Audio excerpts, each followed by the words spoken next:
अस्सलाम वालेकुम, मैं हूं रेहान तारिक और आप देख रहे हैं दस्तक। सुप्रीम कोर्ट में सुन्नी इत्तेहाद काउंसिल की मखसूस नशिस्तों से मुताल्लिक केस तेजी से अपने अंजाम की जाने बढ़ रहा है। सुन्नी इत्तेहाद काउंसिल मखसूस नशिस्तों के दावेदार बन रही है। क्या ये दावा दुरुस्त है या गलत है, सुप्रीम कोर्ट के फैसले में ये सब तय हो जाएगा। आज केस की समाअत के आगाज पर सुन्नी इत्तेहाद काउंसिल के वकील फैसल सिद्दीकी ने दरियाफ्त किया कि अदालत ने कुछ सवालात पूछे, अभी दलाइल दूं या जवाब में। जस्टिस काजी फायजीसा ने कहा कि छोटे दलाइल हैं तो अभी दे दें। वकील ने बताया कि कागजात नामजदगी में चेयरमैन हामिद रजा की सुन्नी इत्तेहाद काउंसिल से वाबस्तगी जाहिर होती है। सुन्नी इत्तेहाद काउंसिल का निशान ना मिलने पर चेयरमैन ने बतौर आज़ाद उम्मीदवार इंतखाबात लड़े। जमीयत उलमा इस्लाम फे में भी अकलियतों को मेंबरशिप नहीं दी जाती। इस पर चीफ जस्टिस ने कहा कि आपने हवा में बात की, ऐसे बयान नहीं दे सकते, आप दस्तावेजात दें। फैसल सिद्दीकी ने बताया कि मैं दस्तावेजात भी दूंगा, इलेक्शन कमीशन कंफर्म कर देगा। इस पर जस्टिस मुनीब अख्तर ने दरियाफ्त किया कि कागजात नामजदगी के साथ पार्टी टिकट जमा कराया गया था। वकील ने जवाब दिया कि पार्टी सर्टिफिकेट जमा कराने से हामिद रजा को रोका जा रहा था। इलेक्शन कमीशन ने जबरदस्ती आज़ाद उम्मीदवार का निशान अलॉट किया। चीफ जस्टिस ने रिमार्क्स दिए कि फैसल सिद्दीकी साहब, अगर आपने कागजात फाइल किए होते तो सवालात नहीं पूछने पड़ते, कागजात के बगैर आपको बात नहीं करने देंगे। वकील फैसल सिद्दीकी ने बताया कि कागजात नामजदगी का रिकॉर्ड इलेक्शन कमीशन से मांगा गया था। बादशाह इलेक्शन कमीशन ने चेयरमैन सुन्नी इत्तेहाद काउंसिल हामिद रजा के कागजात नामजदगी अदालत में पेश किए। चीफ जस्टिस ने हिदायत की कि हामिद रजा के कागजात नामजदगी की कॉपीज करा के तमाम जजेस को दें। इसके साथ ही मखसूस नशिस्तों पर मुंतखब अराकीन के वकील मखदूम अली खान ने दलाइल का आगाज करते हुए बताया कि इलेक्शन प्रोग्राम इलेक्शन एक्ट के तहत जारी किया गया। कागजात नामजदगी तारीख से कबल जमा कराना जरूरी होते हैं। तारीख में तोसी भी की गई। 24 दिसंबर तक मखसूस नशिस्तों की लिस्ट की तारीख जारी की गई। इलेक्शन कमीशन कंफर्म करेगा। इत्तेहाद ने मखसूस नशिस्तों से मुताल्लिक लिस्ट जमा नहीं कराई। जस्टिस मुनीब अख्तर ने दरियाफ्त किया कि आप कह रहे हैं कि हामिद रजा ने सुन्नी इत्तेहाद की जानिब से कागजात नामजदगी नहीं जमा कराए। इस पर सुन्नी इत्तेहाद की वकील फैसल सिद्दीकी ने बताया कि हामिद रजा को और निशान दिया गया, सुन्नी इत्तेहाद का निशान घोड़ा है। जस्टिस मुनीब अख्तर ने मजीद इस्तफसार किया कि हामिद रजा को घोड़े का निशान क्यों नहीं मिला। वकील ने जवाब दिया कि इलेक्शन कमीशन ने जबरदस्ती टावर का निशान हामिद रजा को दिया। इस मौका पर चीफ जस्टिस ने फैसल सिद्दीकी से मुकालबा किया कि आप दस्तावेजात क्यों जमा नहीं करा रहे, हम सवाल ही नहीं पूछते आपसे, फिर ऐसे नहीं चलेगा। समाअत के दौरान चीफ जस्टिस ने दिलचस्प रिमार्क्स देते हुए कहा कि मखसूस नशिस्तों के लिए जब अप्लाई ही नहीं किया गया तो मखसूस नशिस्तें आपको कैसे दी जाए। अगर एक बंदा रोज सुबह उठकर कहे कि मेरा प्राइस बॉन्ड निकला है और उसने प्राइस बॉन्ड खरीदा ही ना हो तो क्या इसका प्राइस बॉन्ड निकल सकता है? जब खरीदा ही नहीं तो कैसे निकलेगा? ये चीफ जस्टिस साहब का क्लिप आते हैं, वो क्या कह रहे थे इस हवाले से, क्या दिलचस्प रिमार्क सामने आए, जरा उसकी एक झलक देखें। On the general seat where a person doesn't file a nomination paper, will the election schedule be rewritten for him? My respectful submission is no. If he hasn't filed a nomination paper, if that paper on a lighter note, someone used to get up every morning and pray to the Almighty, price bond मेरा निकला है, price bond मेरा निकला है। उसके दोस्त ने पूछा आपने प्राइस बॉन्ड खरीदा है? उन्होंने कहा नहीं। उन्होंने कहा नहीं। रूल्स ऑफ द गेम नहीं निकलेगा ना जब तक आप पार्टिसिपेट नहीं करोगे किसी चीज में। अब उन्होंने फैसला कर लिया नहीं करना, हम क्या करें उनको? माय सबमिशन, उन्होंने कहा कि हम इस गाड़ी में चलना चाहते हैं, भाई हम क्या करें? आज समाअत के दौरान चीफ जस्टिस से आप नुक्ता उठाते हुए रिमार्क्स दिए कि हैरानकुन बात है कि सलमान अकरम राजा और फैसल सिद्दीकी ने पेशावर हाई कोर्ट की बात ही नहीं की। दोनों वकीला ने सिर्फ इलेक्शन कमीशन के फैसले की बात की। अब इस केस की कल और आज की समाअत में तहरीक इंसाफ के वकीला से अदालत ने ऐसे कई दिलचस्प सवाल पूछे जिस पर कोई तसल्ली बख्श जवाब नहीं मिल सके। जिनमें से चंद एक का जिक्र कर लेते हैं। चीफ जस्टिस काजी फायजीसा ने वकील पीटीआई से पूछा कि अगर तहरीक इंसाफ सियासी जमात है तो आज़ाद उम्मीदवार तहरीक इंसाफ से अलग क्यों हुए। चीफ जस्टिस ने पूछा कि सुन्नी इत्तेहाद ने दूसरी जमात में शमूलियत इख्तियार करके खुदकुशी क्यों की। जस्टिस जमाल मंदूखेल ने सवाल उठाया कि जिस सियासी जमात ने इंतखाबात लड़ने की जहमत ही नहीं की उसे मखसूस नशिस्तें कैसे मिल सकती हैं। जस्टिस जमाल मंदूखेल ने वकील फैसल सिद्दीकी से पूछा कि इलेक्शन कमीशन ने उम्मीदवारों को आज़ाद करार दिया तो अपील क्यों दायर नहीं की, जिस पर फैसल सिद्दीकी ने कहा कि इस सवाल का जवाब सलमान अकरम राजा देंगे। जस्टिस अमीनुद्दीन खान ने पूछा कि क्या तमाम उम्मीदवार तहरीक इंसाफ के थे। हकायक मनाफी हैं, तहरीक इंसाफ की नजरियाती सर्टिफिकेट जमा कराकर वापस क्यों लिए गए। जस्टिस मुनीब अख्तर का कहना था कि आज़ाद उम्मीदवार घूम रहे हैं, लेकिन आज़ाद उम्मीदवार है कौन। जस्टिस मोहम्मद अली मजहर ने पूछा कि जब तहरीक इंसाफ इंतखाबात में मौजूद ही नहीं तो केस पीटीआई का कैसे है। जस्टिस जमाल खान मंदूखेल ने सवाल किया कि जिन्होंने इंतखाबात लड़ने की जहमत ही नहीं की उन्हें क्यों मखसूस नशिस्तें दी जाए। चीफ जस्टिस ऑफ पाकिस्तान ने पूछा कि तहरीक इंसाफ के सदर थे, उन्होंने इंतखाबात की तारीख क्यों नहीं दी। पीटीआई ने तो इंतखाबात रुकवाने की कोशिश की थी। सारे मामले पर पाकिस्तान तहरीक इंसाफ से या सुन्नी इत्तेहाद काउंसिल, जिसकी नुमाइंदगी पार्लियामान में रिपोर्टेडली मौजूद है, बहुत सारे सवालात ऐसे हैं जो वकला से भी पूछे गए, लेकिन उसका जवाब क्या है? क्या कोई तसल्ली बख्श जवाब है? क्या कोई ऐसा माकूल जवाब है कि जिसके ज़रिए से वो अपना केस जस्टिफाई कर सकें? इस वक्त पाकिस्तान तहरीक इंसाफ के रहनुमा फिरदौस शमीम नकवी साहब ने भी ज्वाइन किया। अस्सलाम वालेकुम फिरदौस शमीम नकवी साहब, बहुत बहुत शुक्रिया आपके वक्त के लिए। फिरदौस शमीम नकवी साहब, इब्तदा chief justice of Pakistan justice Qazi Faez Isa के उसी तमसील से कर लेते हैं कि आपने प्राइस बॉन्ड ख़रीदा ना हो और फिर आप सुबह उठ के कहें मेरा प्राइस बॉन्ड निकल आए, तो जब ख़रीदा ही नहीं तो फिर निकलेगा कैसे? तो जब आप ऑलरेडी, जब आपने जमा ही नहीं कराई दरख्वास्त कि आपको मखसूस नशिस्तें मिलनी चाहिए और आप तकाजा ये करें कि मखसूस नशिस्तें आपकी हैं, ये पॉसिबल है? ये मुज़क्का खेज़ बात नहीं है? क्या ये खुला तजाद नहीं है फिरदौस शमीम नकवी साहब? एक पार्टी को उन्हीं ने इलेक्शन लड़ने से रोक दिया, उसका सिंबल छीन लिया। किसकी अदालत ने फैसला किया था? जब आपने एक पार्टी को कह दिया कि दे are not entitled to use the name PTI. अब इस चीज के ऊपर खुद जजेस जो है वो कहते हैं कि ये फैसला ही गलत था, लेकिन ये फैसला दिया किसने था? काजी फायज़ ईसा खुद ने दिया था। नहीं, लेकिन वो किस लिए दिया था वो भी जस्टिस काजी फायज़ ईसा ने बताया ना कि आज इंट्रा पार्टी इलेक्शंस आपने नहीं कराए थे। इंट्रा पार्टी इलेक्शंस ना कराने पर यह मामला हुआ। अच्छा, वो जवाब हो गया। अब इंट्रा पार्टी इलेक्शन का जवाब ले लीजिए।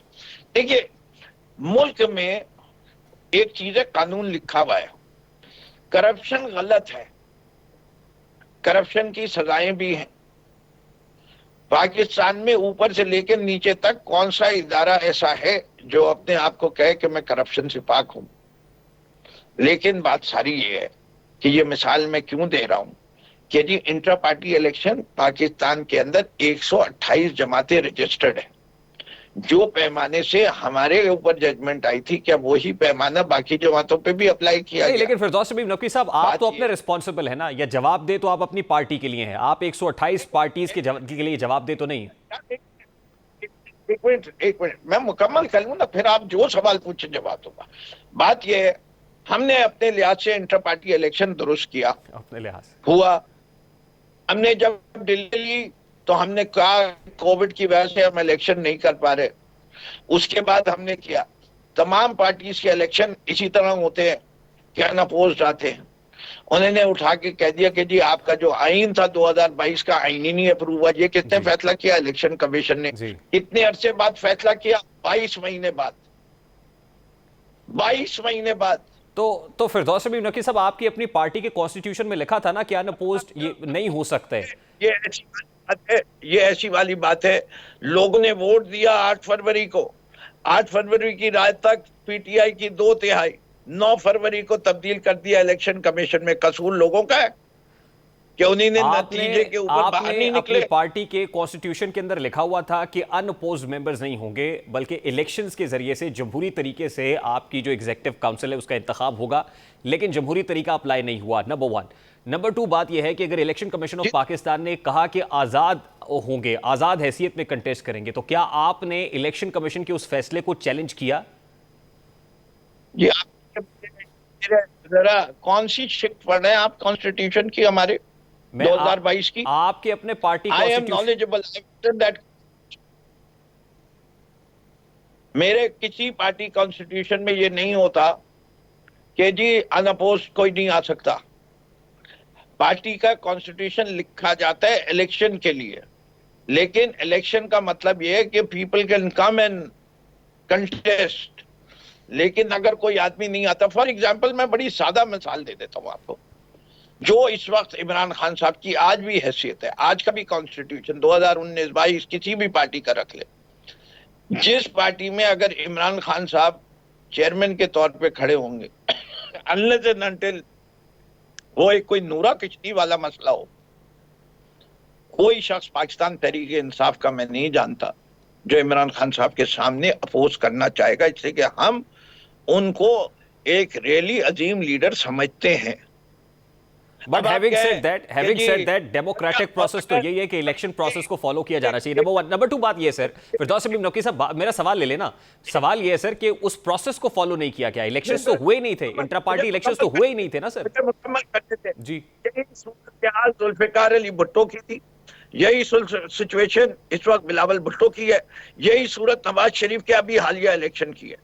उनकी भी तो कॉन्स्टिट्यूशन में इलेक्शन के बारे में वही लैंग्वेज कि आप अपने आप को जस्टिफाई कर रहे हैं उन पॉलिटिकल पार्टीज का हवाला देके जिन पॉलिटिकल पार्टीज को आप मुल्क के अंदर समझते हैं कि सियासी नासूर हैं, आज आप उनसे तकाबली जायजा करके कह रहे हैं कि वो कर रहे हैं तो हम भी ये कर रहे हैं।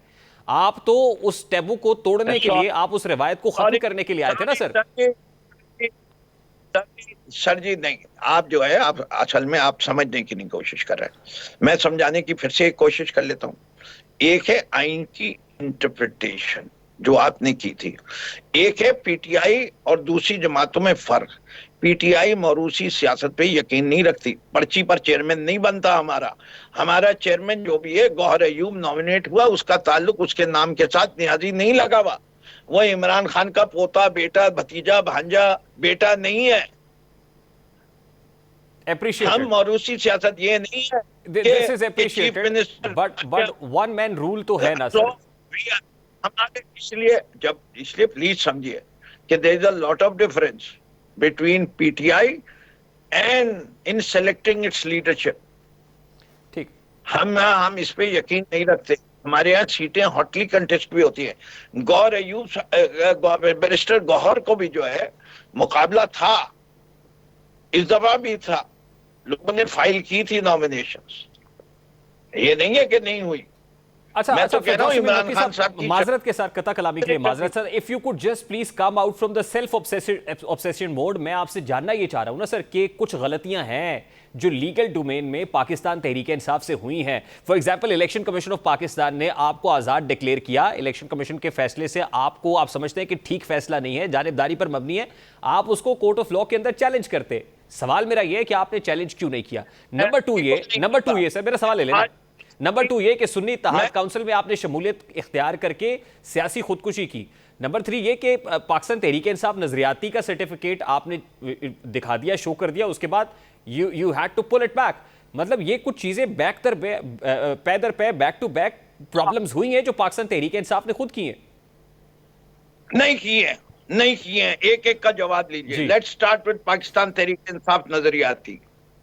एक आदमी ने 4000 टिकट साइन किए हैं, उसको फौजी इदारों ने उठा के लेके गए, उसके बेटे को लेके गए, उसकी वीडियो कॉन्फ्रेंस भी चलाई है उसकी 4 घंटे में, और उसके बाद उससे बयान दिलवाया। ये जमहूरियत है आपके मुल्क की? मैं आपको 4000 टिकट साइन करने की वीडियो दिखाऊंगा कि वो बैठा हुआ, एक दिन में नहीं हुए, 9 दिन आके उसने साइन किया कि उन्हीं ने उठाया था उसको।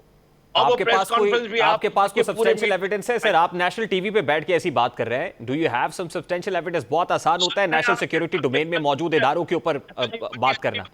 अगर वो सबूत दे जो कि मैं कोर्ट ऑफ लॉ में जाके पेश कर दूं। I'm really sorry sir, I'm really sorry to interrupt you here sir. Sir ये नेशनल फोरम है सर, ये नेशनल फोरम है, this should not be exercise like this. मैं आई एम सॉरी सर, ये बात आप बहुत बड़ी कर रहे हैं। If do you have some substantial evidence for that? ये आपकी पॉलिटिकल स्टेटमेंट तो हो सकता है, बट ऑब्वियसली ये नेशनल सिक्योरिटी का प्रॉब्लम है। आप पाकिस्तान की सुप्रीमो इंटेलिजेंस एजेंसी पे बगैर किसी सबूत के ऐसा इल्जाम लगा सकते हैं?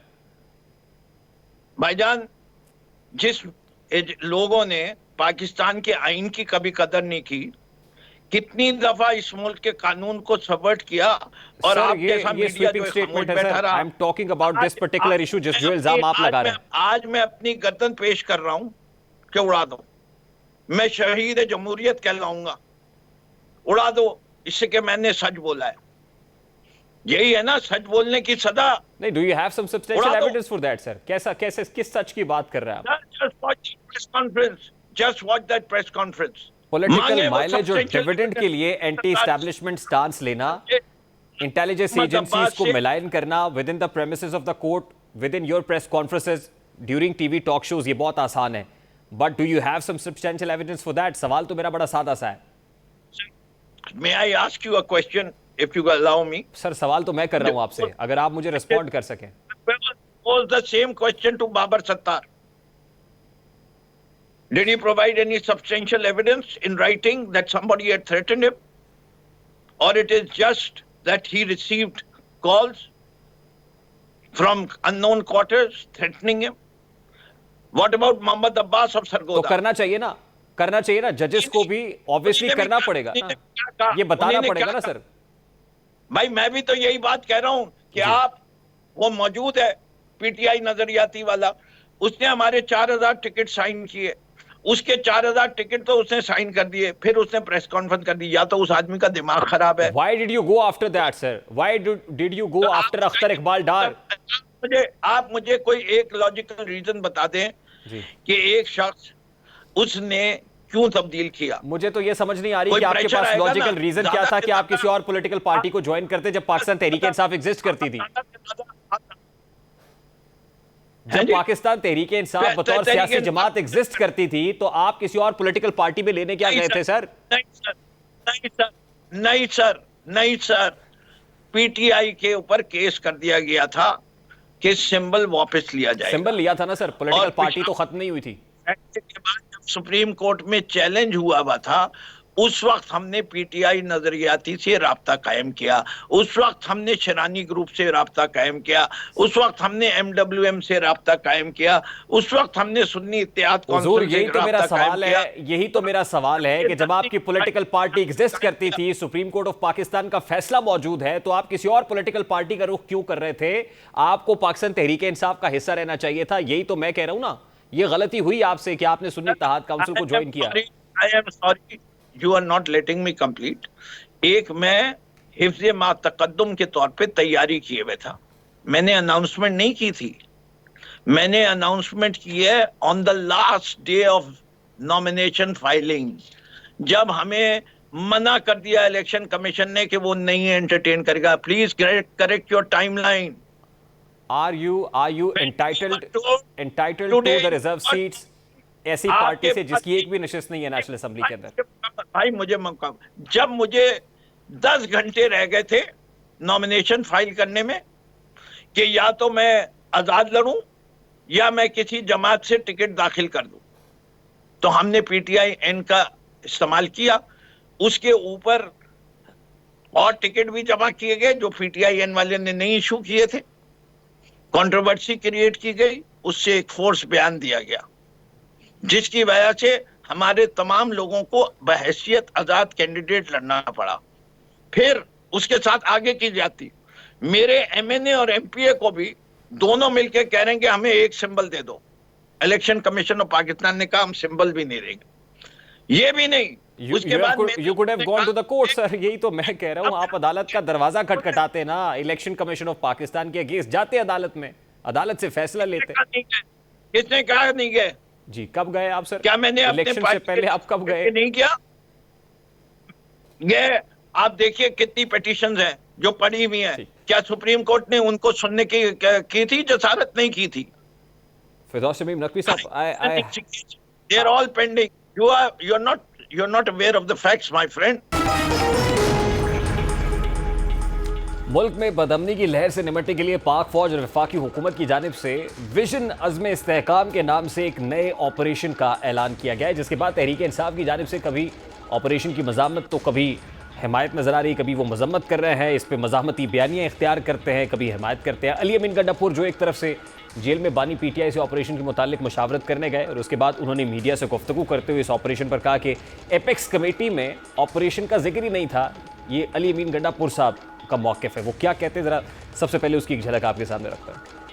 पॉलिसी है वो खान साहब ने देनी है, तो उस हवाले से खान साहब से अभी मुलाकात हुई, मैंने उनको बताया। उस दिन जो हमारी एपेक्स कमेटी की जो मीटिंग हुई जिसमें नेशनल प्लान पे बात हुई, तो उसमें एक पॉलिसी बताई गई। वो पॉलिसी ये थी कि मुल्क के अंदर अमन अमान होना चाहिए, बिल्कुल। इसी तरह मुल्क के अंदर दहशतगर्दी का खात्मा होना चाहिए, बिल्कुल। लेकिन उसके अंदर कहीं पर भी कोई ऐसी बात कि जी कोई ऑपरेशन किया जाएगा, और ये पूरे पाकिस्तान का एक के लिए था, और उसमें जीबी और एजेके भी साथ शामिल था कि उनके अंदर ये एक पॉलिसी है जो होनी चाहिए, उसको एक नाम दिया गया। वो जो नाम आया वहाँ पर वो था अज़्म पाकिस्तान। उसके साथ ऑपरेशन का लफ्ज पहले था न बाद में था, और वो रिकॉर्ड पे होगा वो जो भी प्रेजेंटेशन। दिलचस्प बात यह है कि एक तरफ वज़ीर आला खैबर पख्तूनख्वा ऑपरेशन से मुताल्लिक लाज़मी का इजहार कर रहे हैं और दूसरी जानिब एपेक्स कमेटी में शरीक होकर इस अहम ऑपरेशन पर ब्रीफिंग भी लेते हैं और अपनी सूबाई काबीना के इजलास में ये भी फरमाते हैं कि जब एक चीज़ की असल शक्ल हमारे सामने नहीं आई तो हम इसकी मुखालिफत कैसे करें।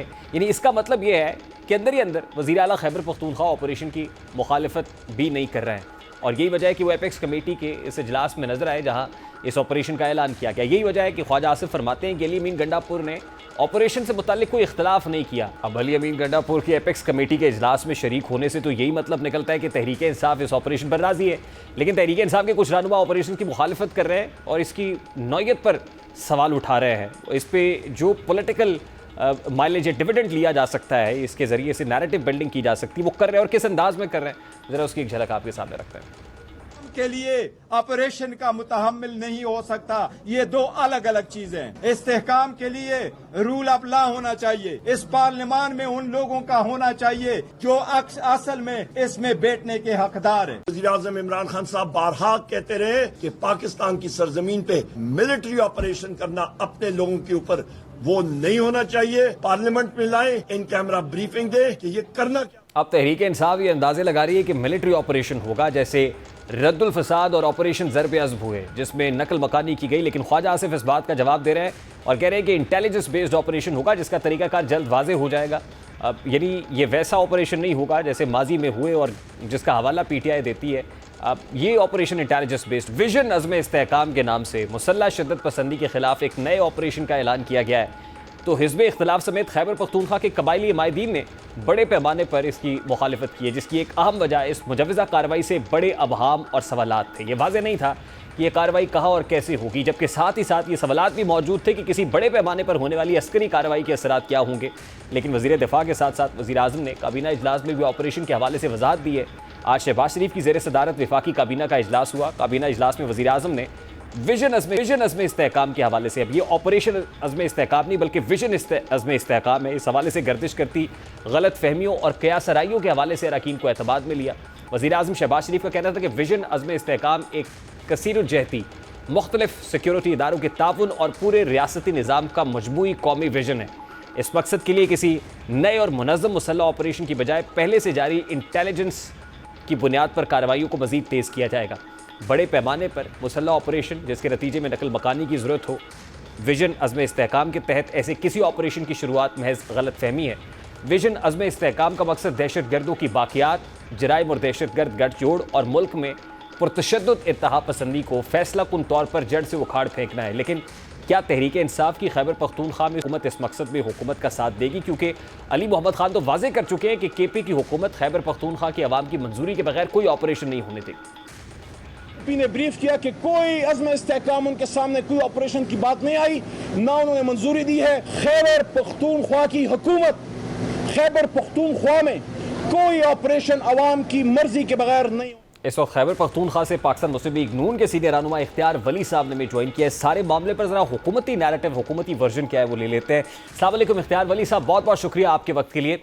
सबसे पहले तो हमने ये स्टेटमेंट सामने रखे जो पाकिस्तान तहरीक इंसाफ के इस विजन अज़्म इस्तेहकाम को लेकर हैं, क्योंकि ऑपरेशन को अब ज़रा सॉफ्ट वर्ड के साथ विजन के साथ तब्दील किया गया है। वफाकी काबीना ने इसकी मंजूरी भी दी है। तो सबसे पहले बताइएगा कि ये जो विजन अज़्म इस्तेहकाम है ये किसी भी मिलिट्री ऑपरेशन से या माजी में ऑपरेशन ज़रब अज़ब हो या रद्दुल फसाद हो उससे मुख्तलिफ कैसे है? Thank you very much. देखिए, मैं आपको एक बात बताता हूँ, ये हुकूमत कभी भी ये नहीं चाहती कि उनके लोगों को तकलीफ़ हो, आवाम मुश्किल में हो या वहाँ पे लोगों पे कुछ सख्ती आए, उनको तकलीफ़ आए। लेकिन बदकिस्मती से पाकिस्तान की सियासत इतनी गंदी और आजकल इतनी आलूदा हो चुकी है, ख़ास तौर पर एक मखसूस सियासी जमात जिनकी खैबर पख्तूनख्वा में हुकूमत भी है, वो इन चीज़ों को इस तरह गलत तरीके से इंटरप्रेट करते हैं, इतने गलत तरीके से उसकी तशरीह कर रहे हैं। हालांकि ये ख़ुद इनके वज़ीर आला एपेक्स कमेटी के इजलास में बैठे हुए थे, इन्होंने पूरी बात सुनी और इन्होंने पूरी बात को सुनने के बाद उसकी फिर हिमायत भी की है, उसकी मुखालिफत तो छोड़ो, उसकी हिमायत भी की है। और ये बात कोई अकेले नहीं, मैं कह रहा हूँ, ये उस कमेटी में वज़ीर दिफा बैठे हुए थे, उसमें सिविल अस्करी इदारे बैठे हुए थे, उसमें वज़ीर आज़म साहब बैठे हुए थे, बड़े आला ओहदेदार उस एपेक्स कमेटी में। आपको पता है कि उसमें कोई अच्छा तीनों चारों वज़रा आला बैठे हुए थे, तो उस बात को किस तरह आप झुटला सकते हैं? जाहिर है civil military leadership under one roof मौजूद थी। सर, ये मिलिट्री ऑपरेशन होगा क्योंकि ये अभाव तो इसी पे है कि जैसे माजी में ऑपरेशंस हुए, बड़े काउंटर प्रोडक्टिव हुए, दहशतगर्दी फिर पलट के लौट के वापस आई, केपी की डायनामिक्स को आप बड़े अच्छे तरीके से समझते हैं। ये कहेगा कि कोई और ऑपरेशन या बूट्स ऑन द ग्राउंड वाला मामला होगा या ये मुख्तलिफ नौयत का मामला है जैसे आज कैबिनेट में डिस्कस हुआ है?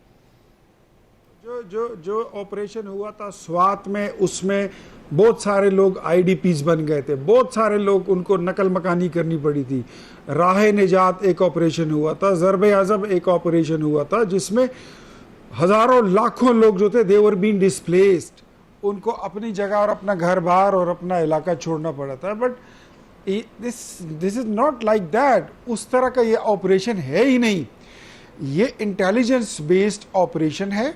इसके मकासद ये हैं कि जहाँ पर कोई इत्तला हो टारगेटेडली एक जगह पर specifically, and that is not only Khyber Pakhtunkhwa.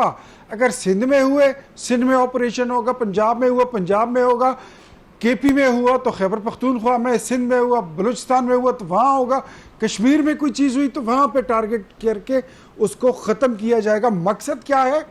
मकसद ये है कि पाकिस्तान में वो लोग जो इस मुल्क में छुप कर और कुछ लोग उनके सहूलतकार बनकर पाकिस्तान की तरक्की, पाकिस्तान की खुशहाली और पाकिस्तान की मईशत को नुकसान पहुंचाते हैं।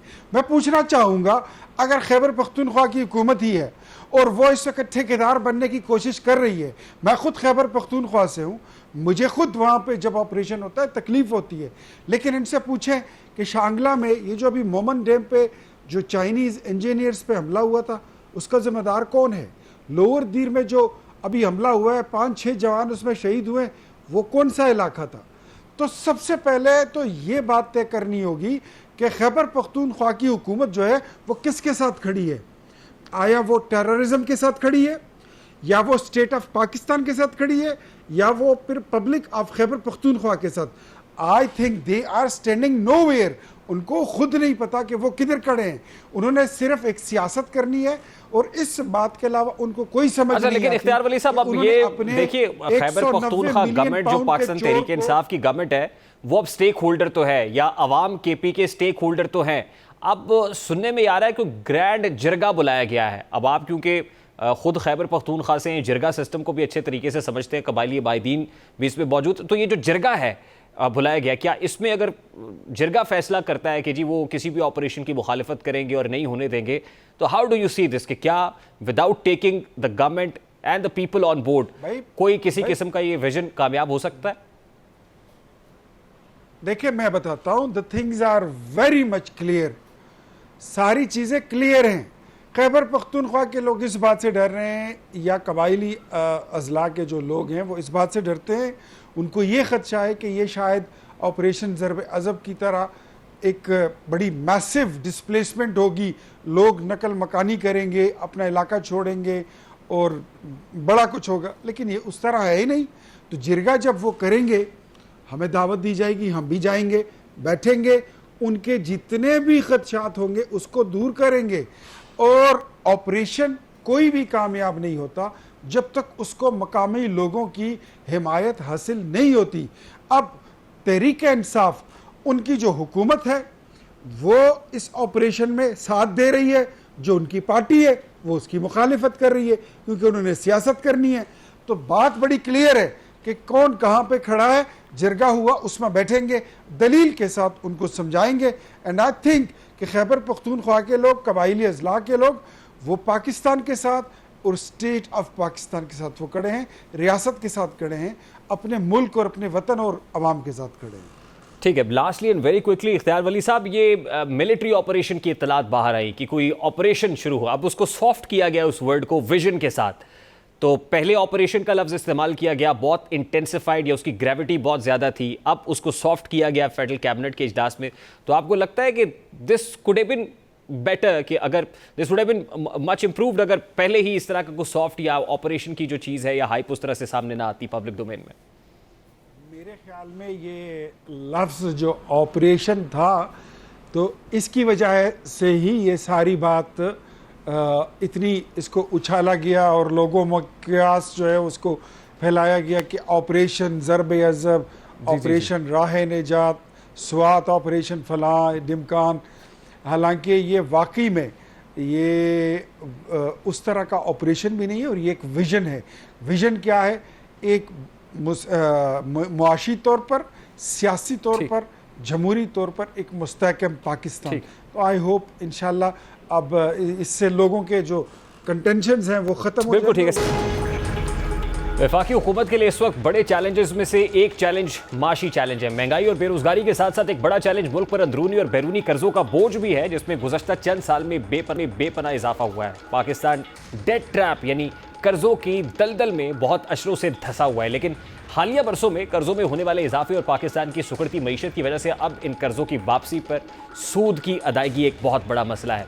अभी हाल ही में वजीर खजाना मोहम्मद औरंगजेब ने माली साल 2024-25 का इक्तसादी सर्वे पेश किया था, मुल्क पर मजमूई कर्ज की ताज़ा सूरत हाल बताई गई, जिसके मुताबिक इस वक्त मुल्क पर 67,525 अरब रुपए का कर्ज है, जिसमें मकामी कर्ज 43,432 अरब रुपए है।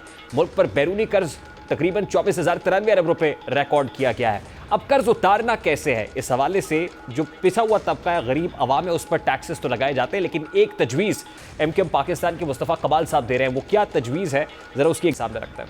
लोगों से मांगने जा रहे हैं, अवाम से। उससे पहले जरा पाकिस्तान के लीडरान जनाब नवाज शरीफ साहब, जनाब इमरान खान साहब, जनाब आसिफ अली जरदारी साहब और इस ऐवान में बैठे हुए तमाम MPA, तमाम MNAs, तमाम सेनेटर्स, फजलुर रहमान साहब और सारे लोग, मेरी ये गुजारिश है कि वो पहल करें। पहले लोगों को दिखाएं कि हमने 1,000 अरब रुपए अपनी जेबों से जमा कराया पाकिस्तान का कर्ज उतारने के लिए। अगर हमने ये करके दिखा दिया, खुदा की कसम पाकिस्तान के लोग इतनी जो तजवीज़ मुस्तफ़ा कमाल साहब की, यही MD IMF क्रिस्टलिना जॉर्जीवा भी बार बार कह चुकी है कि हैव से टैक्सेस इकट्ठे करें और गरीब आदमी को फीड करें, लेकिन क्या ये काबिल अमल है? यकीनन अशराफिया और ब्यूरोक्रेसी भी इस पर बहुत बड़ी हर्डल होगी। अब जिक्र करते हैं उस बुरी खबर का जो आवाम की जेबों पर मजीद बिजली गिराने जा रही है। मीडिया रिपोर्ट्स के मुताबिक पेट्रोलियम मसनूआत की कीमतों में 1 जुलाई से इजाफे का इम्कान जाहिर किया जा रहा है। 1 जुलाई से पेट्रोल की कीमत में 7 रुपये फी लीटर और डीजल की कीमत में 10 रुपये 50 पैसे फी लीटर इजाफे का इम्कान है, और कीमतों का हतमी फैसला 30 जून को वफाकी हुकूमत करेगी। और बैकड्रॉप में जो इंटरनेशनल मार्केट में बढ़ती हुई फ्यूल प्राइसेस हैं, वो वजह बताई जा रही है। $3 फी बैरल इजाफे के साथ इंटरनेशनल मार्केट में $84 फी बैरल पेट्रोल की कीमत होने जा रही है, जिसका यकीनन असर मुल्क में पेट्रोलियम मसनूआत की कीमतों पर भी पड़ेगा, जो आवाम के लिए अच्छी खबर नहीं है। प्रोग्राम का वक्त अपने इख्तिताम को पहुंचा। आपसे मुलाकात होगी इंशाल्लाह कल। अपना रखिए ख्याल। अल्लाह हाफ़िज़।